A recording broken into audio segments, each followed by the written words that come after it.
Chapter 4 Frame of Mind. Lunar date 3.1625.2.13. 4 hours and 37 minutes after night rise. The month of Vor passed by in the blink of an eye. Between classes at the academy, his internship, practicing with Sef and Emmitt, and working on the project with Abigale, Daniel felt time slipping through his fingers like sand at the beach. Abigale was still asking questions about Arnion from time to time, and Daniel did his best to answer them. Somehow, even without truly trying, they became close friends. Even though she claimed not to believe in Arnion, at least not to the extent Daniel did, she was curious about his beliefs and why he believed them. There were some nights they were up until 2 to 3 hours before day rise, and on those days, Daniel almost wished he enjoyed coffee. He nearly fell asleep in Ancient Artifacts one day. Professor Mandor wasn't too pleased.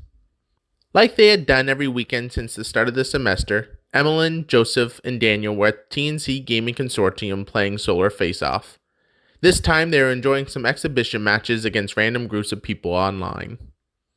They had won 2 of their last 3 series, keeping them secured as the 3rd ranked team for the prep tournament. 10 of the 12 teams were already decided, and the final 2 were likely going to be known over the next week or 2. A little over 2 months away, the tournament was being held in the Forum at the Artanikst Academy. It was essential to be at their best when they went, in order to earn one of the coveted higher rankings going into the World Championships. If they did, they'd have an easier journey to becoming the champions. The World Championships were held every year for all age brackets, though always at different places to allow widespread viewing. Their rivals, the Red Eagles, captained by Nolan Actor, were also qualifying. That wasn't much of a surprise considering they had qualified each of the past 2 years. This was the first year they were heavy favorites to win it all, a feat they had yet to accomplish. I'm glad we go to different academies. Being around them at tournaments is already mentally draining enough. As with every World Championship in Morosia, this one was being held in Morinth, the beautiful capital city. He had seen pictures and videos, but that didn't do the city justice by any means, or so Daniel had been told. Since this was going to be his first time in Morinth, Emmeline was already mapping out places for them to visit during their free time. Another great match! Theo Olsyn clapped his hands upon entering the solar deck with some more refreshments. Daniel grabbed a glass bottle of carbonated soda called Luntama, a name combination of Palmara's 2 moons, Artema and Luni. It was a dark soda with a slight hint of cherry and vanilla. He sighed in happiness as he guzzled a quarter of the bottle. Thanks, Theo, Emmeline said, grabbing her own bottle of Luntama and a bag of chips. I think we're going to play a couple more matches, and then we'll be out of your hair. Theo placed a bowl of popcorn and a few more bottles of soda on a nearby table. You can stay all night if you want. I know we close at 6 hours after night rise, but I'm in no hurry to go home. Daniel's heart sunk in his chest. Theo used to be married. His wife, Cammi, helped immensely around the consortium. Initially, Theo married Cammi because of her prestige in the gaming community. Over the years, she led her team to multiple Solar Faceoff championships in various age brackets. She was coveted by many, and Theo, with his charm, convinced her to choose him. In time, they came to truly love one another, a rare occasion in the current age. Tragically, she passed away 2 years earlier in a Cosmospeeder accident. They were all heartbroken. In Cammi's honor, the 3 teenagers renamed their team the Shadow Gryphons, the name of Cammi's legendary fighting force. Might not be a bad idea, Joseph commented. We're going home next weekend and we won't have time to practice. A little extra tonight and tomorrow won't hurt. I'm down, Daniel said. I guess I am too, Emmy shrugged. I'll make some more popcorn, Theo smiled. I'll keep watching from my nexus. The 3 friends queued up for their next game. It was a game mode called Extraction. The objectives were different based on whether the team was on the offense or defense. One team was tasked with protecting a convoy through a dangerous asteroid field, while the other team had to destroy as many of the convoy ships as they could before it reached the other side. Unlike in Protection, the human players could respawn if their ships were destroyed. After the first round, the 2 teams alternated roles, and the winner was determined by whichever team safeguarded the most convoy ships through the asteroid field. This was Daniel's favorite game mode. For the first round, they were tasked with attacking. This was the easier of the two objectives, but that wasn't why Daniel enjoyed the mode. He loved the challenge of defending the convoy and figuring out the perfect strategy to implement against the opposing players. What made it even more fun was the fact that every game was different because each opponent was different. On the hub, other players tried to share their foolproof strategies for this mode, but they only worked until the other team adapted. Daniel never shared his ideas with others, mainly because his strategy for this mode was fluid, changing to adapt to the intricacies of the other human players. By the end of the first round, they had destroyed 37 of the 50 convoy ships, a fairly good score. They only needed to protect 14 ships, and they'd emerge victorious. There were teams who tried to protect every single ship, which was a foolish endeavor. It couldn't be done. A few times they managed to protect over 40 ships, but it was a rarity. The best players at this mode learned which ships to focus on protecting and which ships to let be destroyed. Not a great strategy if these were real people, Daniel admitted to himself. Observing how the other teams protected their ships in the first round allowed Daniel to discern their attacking strategy. While this team was good, they weren't great. They tried too hard to protect the bulk of their ships and thus were spread too thin. It allowed Emi, Sef, and him to destroy their ships with ease. Daniel touched his nexus and opened a channel to his teammates. Their strategy indicates it will split up and try to attack 3 different sections of the convoy. I say we leave the right flank open for them to destroy. We should only lose maybe 10 or so ships. If we defend the middle and left flank, we shouldn't have any issues. Agreed, Sef said. Want me to run point with the Silver Stallion? You read my mind. Emi, set Lazy Claw in between the convoy and the direction of the enemy ships. They are playing a 3 battle cruiser strategy. I doubt you'll even be destroyed once. I'll assist either of you when you call for it. Daniel, you might as well take my flight of fighters, Emi suggested. They'll be more use to you. You sure? Go for it. I'll inform the convoy to run an Emlyn 8 route through the asteroid field. If Daniel recalled correctly, an Emlyn 8 route told the convoy to start off with an aggressive speed through the field and slow down once they passed the halfway point.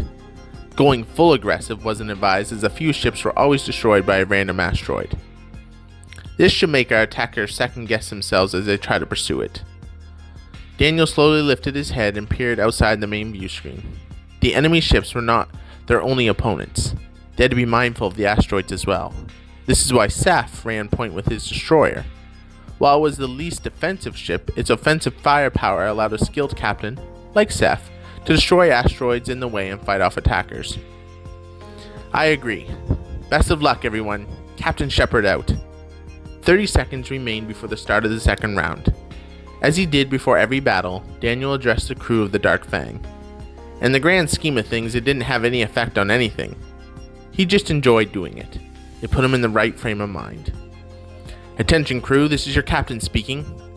Once again, we are on the verge of battle, and once again our enemy stands in our way. And once again, this crew will prove why it is one of the best in the entire universe. All hands, to your battle stations. Let's show them what we're made of, and as always, it's my honor to serve with you. Daniel heard cheering from his bridge crew. Even though they were AI, they were programmed to act like normal humans. If his speech moved them, they reacted in kind. If it didn't, they also reacted in kind. He had given a few duds over the years. Helm, match the speed of the head of the convoy and keep our course steady. Tactical, keep an eye out for enemy ships approaching from the asteroid field. Fighter control, prep our fighters for launch on my command. And security, all shields and weapons to maximum. The 4 stations responded positively to his commands. Daniel was seated for now, but once the battle was underway, he'd likely be pacing back and forth on the bridge. While many people paced to calm their nerves, Daniel paced to keep his focus on his task. Enemy ships emerging from the field. 126 Mark 18, the tactical officer reported. As expected. Helm, increase speed and move up to support the Silver Stallion. Fighter control, once we engage the enemy, unleash all fighters and focus them on the battle cruiser to the port. Aye, Captain. A quarter of the way through the asteroid field and everything was progressing as planned. They had lost only 8 ships and the 3 defenders had yet to respawn. Meanwhile, the attackers were on their 3rd round of lives. Captain, the tactical officer started. The 3 enemy battlecruisers have taken up position about halfway through the asteroid field at 374 Mark 8. They're stationary. Captain, the tactical officer started. The 3 enemy battlecruisers have taken up position about halfway through the asteroid field at 374 Mark 8. They are stationary. Daniel leaned forward in his chair. Intriguing. What do they hope to accomplish? He casually activated his nexus and initiated a call with his friends. What do you make of their new tactic? A last-ditch effort to save their butts, Joseph stated bluntly. Probably trying to set in an ambush for us so they can destroy and knock out as many convoy ships as they can before they're destroyed. Yes, but how? The asteroids, maybe? Emmy suggested. Daniel processed the comment in his mind. That would be a smart strategy, but I don't see how they could do it. No ships are equipped with mines, and if they moved the asteroids with their tractor beams, we could obliterate them before they have a chance to do any real damage. You're definitely right though, Emmy. They're planning something with the asteroids. Have your tactical officers quickly study the star map and see what they can find. I will have mine do the same. Call back if you do find anything. Will do. Sure thing. Daniel stood up and started to pace while he waited for his tactical officer's report. What are they planning? Come on, Daniel, think. If you were in their shoes, what would you do? Sir, we are 40 seconds away from encountering the enemy fleet, Tactical reported. I still haven't found anything out of the ordinary. I understand. Keep looking. Maybe the others will find something.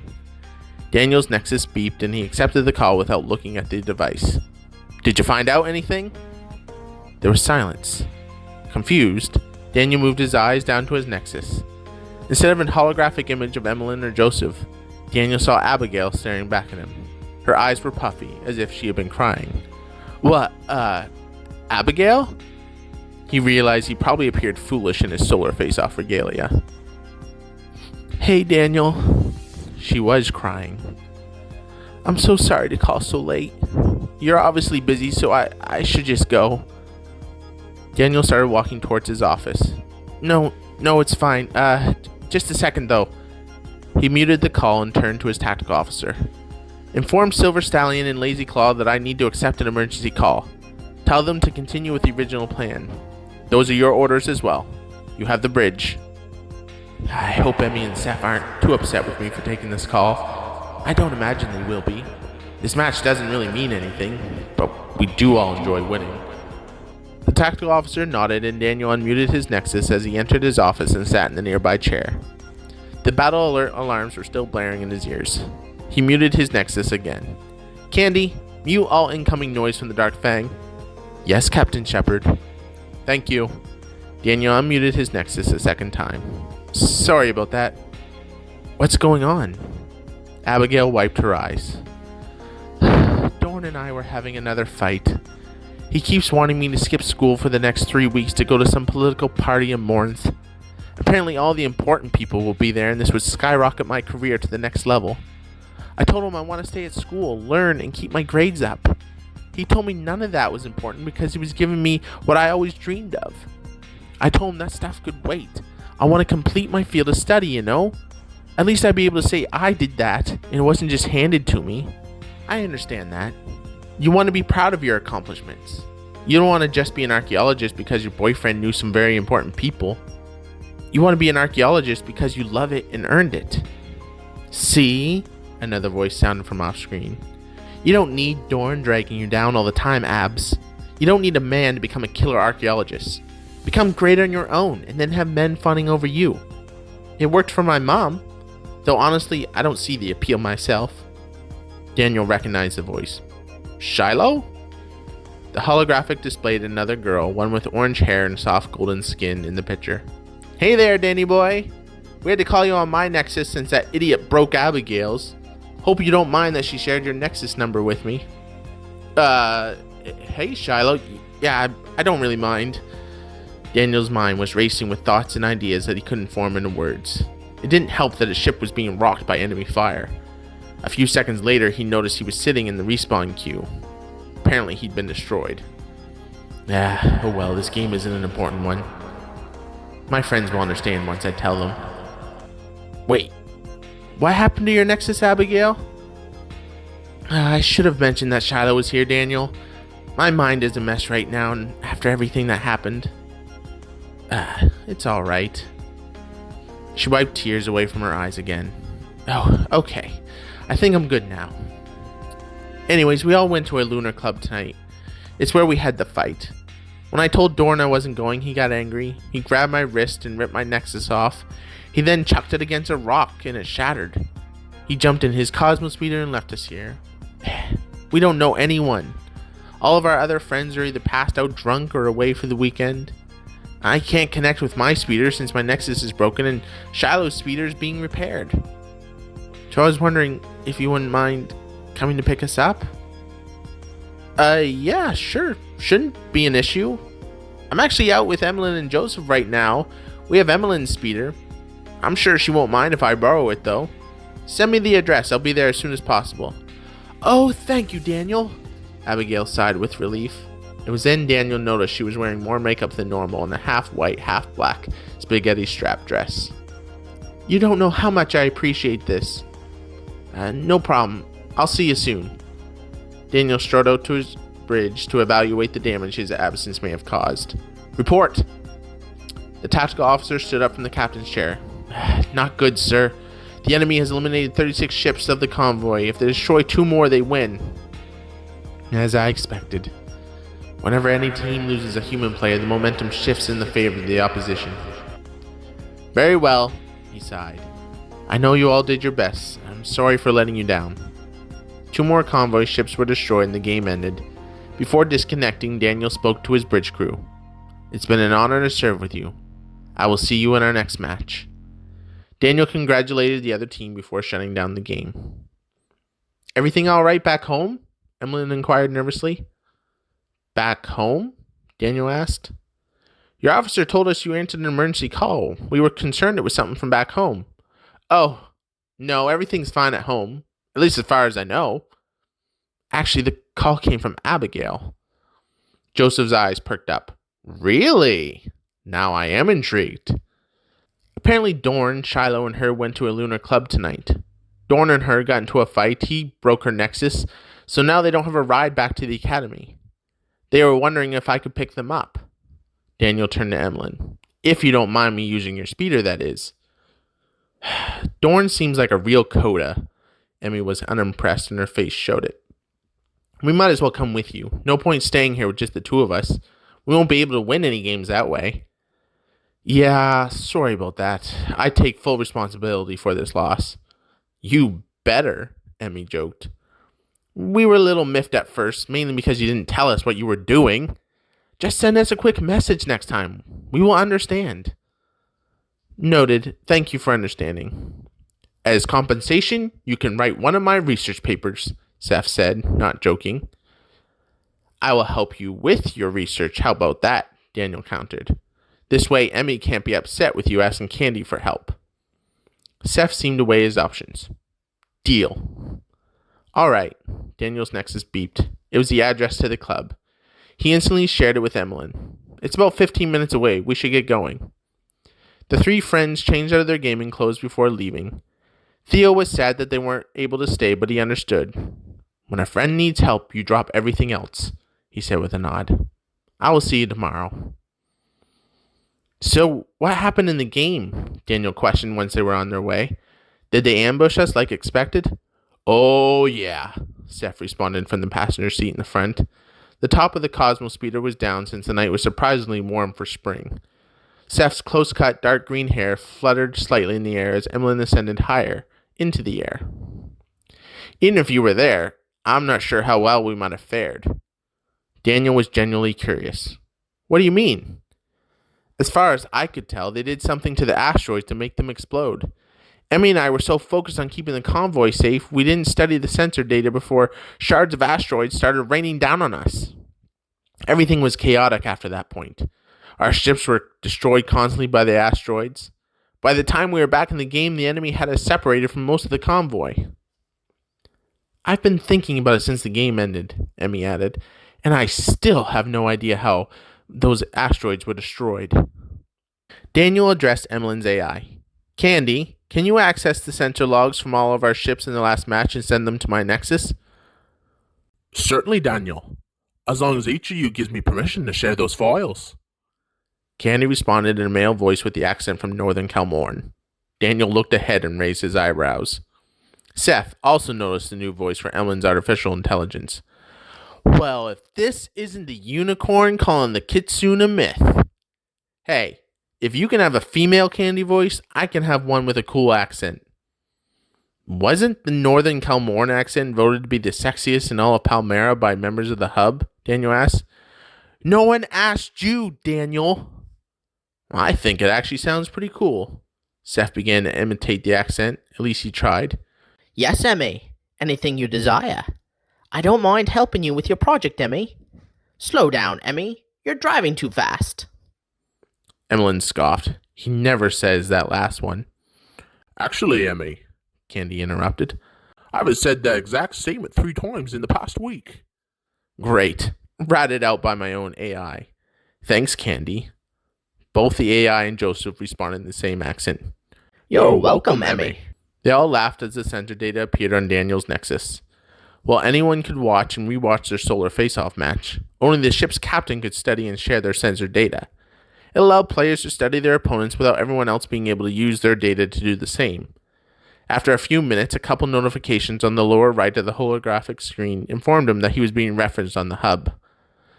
Apparently Nolan's talking about me again, probably calling me out for not helping you in the game. Just ignore him. I am, Daniel assured Emmy. I'm not seeing anything out of the ordinary in the sensor data. Of course, I'm only scanning it quickly. There may be something else there upon a deeper search, but I'll have to find it later when I have more time. And it is unlikely the team would tell us if we ask, Sef mentioned nonchalantly. They aren't going to the World Championship anyway. Still, we'd have an advantage if we knew what they did. It's too bad we can't archive the game video so others can't watch it, Emmy pondered as she turned her speeder down the block towards the Luna Club. They were about 6 minutes out. I'm sure if the right person sees it, they'll be able to figure out what happened. And if they do, we could be in trouble. But we can, Sef mentioned. It doesn't happen very often, but there is an allowance for it in the rules. Both teams have to agree and submit an application to the Solar Faceoff gaming board. The video is locked during the whole process until it is either approved or denied. If approved, only the teams who played in the board have access to the video. I never knew that, Daniel admitted. Me either, Emmy added. You should contact the other team, Daniel, and see if we can make it happen. Can't hurt to try. Daniel brought up the names of the other team. He wrote a quick message explaining the situation. He even promised that if they somehow figured out what they did and used it in a match, they'd give the other team the credit. He hoped this draw of prestige was enough to convince them. Almost immediately, he received a message back. How do we know you will keep your word? Daniel thought about it for a moment. Emmy, can you put up the roof? I need to record a video. Sure. Record a video for what, though? Just as collateral to ensure we're being honest about the coming up with a strategy if we discover what it is and use it in a game. Smart. The roof closed and he hit the record button on his nexus. I, Daniel Sheppard of the Shadow Gryphons, openly admit that this asteroid-destroying strategy is not originally ours.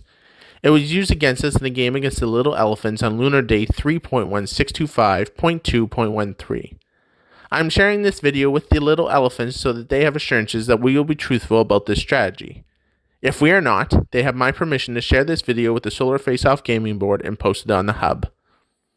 How does that sound? Daniel asked before sending the video. Better than anything I'd come up with, Sef replied. What if they use the strategy against another team and they figure it out? A chance we'll have to take. I'll ask them to refrain from using it, though I'm not sure they'll agree. He sent them video and added the special request. Thank you. We will submit an application to the gaming board. This was the first time using the strategy. We wanted to see if it would work, and it did. We don't mind holding it off until you figure it out. If you ever do. Good luck. Winky face emoji. Daniel shared the response with his two friends. He started to type a message for the board when they arrived at their location. His heart began to beat faster as he felt his palms grow sweaty. No, Daniel, we agreed to act normal, remember? His heart continued to race. Abigale and Shyloe were standing outside the club. Daniel exited the speeder and waved them over. There was no point trying to talk as the music from inside was drowning out any other noise. He walked around the other side and opened the door for them. Thank you for coming, Daniel. Abigale smiled as she slid over to the middle seat in the back of the speeder. You must be Emmeline and Joseph. Daniel's told me a lot about you. It's great to finally meet you. This is my best friend, Shyloe Jehudi, and we definitely appreciate the pickup. No problem, Emmy smiled. It's nice to meet you both. Daniel saw Sef simply greet them with a nod. To keep the noise from the club out of the speeder, Emmeline kept the roof raised as they returned to the sky. Daniel smelled Abigale's perfume. Oh, it smells like fresh lilies. Through the confines of the back seat, they were rubbing shoulders with each other. He tried not to think too much about it. Daniel told us that Dorn destroyed your nexus, Sef mentioned. He knows you can just fabricate a new one, right? In the past, Daniel had to fabricate a couple nexi after mishaps and accidents. Thankfully, all of his information was stored on the Aether. Once he connected his account to the new nexus, he had access to all of his saved data. Yeah, it was more of a show of anger and power than anything. After I hung up with Daniel, I called him from Shiloh's nexus and broke up with him. He told me he was going to make a post on the hub and tell people not to be involved with me. I told him to go for it, but not to come running back to me when I have more prestige than him in a few years. He's already graduated as a politician. I doubt he'll actually do anything with it, though. He thinks he can get through life on his prestige. We'll see about that. Shyloe reached over and put her hand around Abigale. You know what you need? Some time away from Artanikst. I'm heading to a beautiful chalet on the southwestern shores of Morosia from the 27th to the 30th. You should come with me. I know you'll miss some school, but it's only 2 days. Sorry, I can't. I agreed to help out with some artifacts for my internship that weekend, Abigale explained. Thanks for the invite, though. It would be nice to get away. Daniel caught Emmeline glancing over at Sef. He replied with a simple shrug. What is all that Oh no, don't you dare, Emmy! Too late. The words were already out of her mouth before Daniel could stop her. I know we just met and all, and feel free to say no. We're all heading to our hometown of Trufon next weekend to relax from the chaotic nature of academy life. You are more than welcome to join us, if you want. I know you don't really know us, except for Daniel. Just thought I'd offer, Emmy smiled. Abigale and Shyloe exchanged a look. Then she turned to Daniel, her hand gently touching his arm. Are you all right with that? He definitely was, but he didn't want to admit how all right he was with it. Yeah, of course. He tried to make his voice sound happy, but not too happy. I think it will be a fun time. Great. Thanks for the invite, Emmeline. Call me Emmy. You can stay at my house. You sure your parents won't mind? Sef laughed out loud. Trust me. Once Emmy tells them she has a friend coming over with her, they'll make sure you're welcomed in the house like a long-lost daughter. Daniel leaned over. Emmy's an only child. Her parents love having people over. Well, I can't wait to meet them. It'll be neat to see where you all grew up. Maybe hear some stories about your childhood. Yeah, we don't need to do that, Daniel inputted. Oh, I think we do, Emmy exclaimed. And why wait till next week? I have a story that will put you rolling on the floor. Daniel knew the exact one. Please, no, he groaned. Oh, yes, he could hear the smile in Emmy's voice. Abigale needs to hear the backpack story. Thank you for listening to my book, Palmara, A Dying Breed. I'd love to hear your feedback. What do you like? What do you think needs some work? What are you most interested to see happen? What questions do you have? At the end of every chapter, I'll have these slides that show how time works in Palmara, plus the different sayings and terms to help you engage with the world. As well, the characters who appear in each chapter will be found in the video description. Be sure to check it out. And if you're enjoying this and enjoy other stories, please make sure to like, comment, share, and subscribe. You can always join the Discord with the link in the description as well. Until next time, Hene Akmatov, which means how pleasant it is for humanity to dwell in harmony with one another. Take care.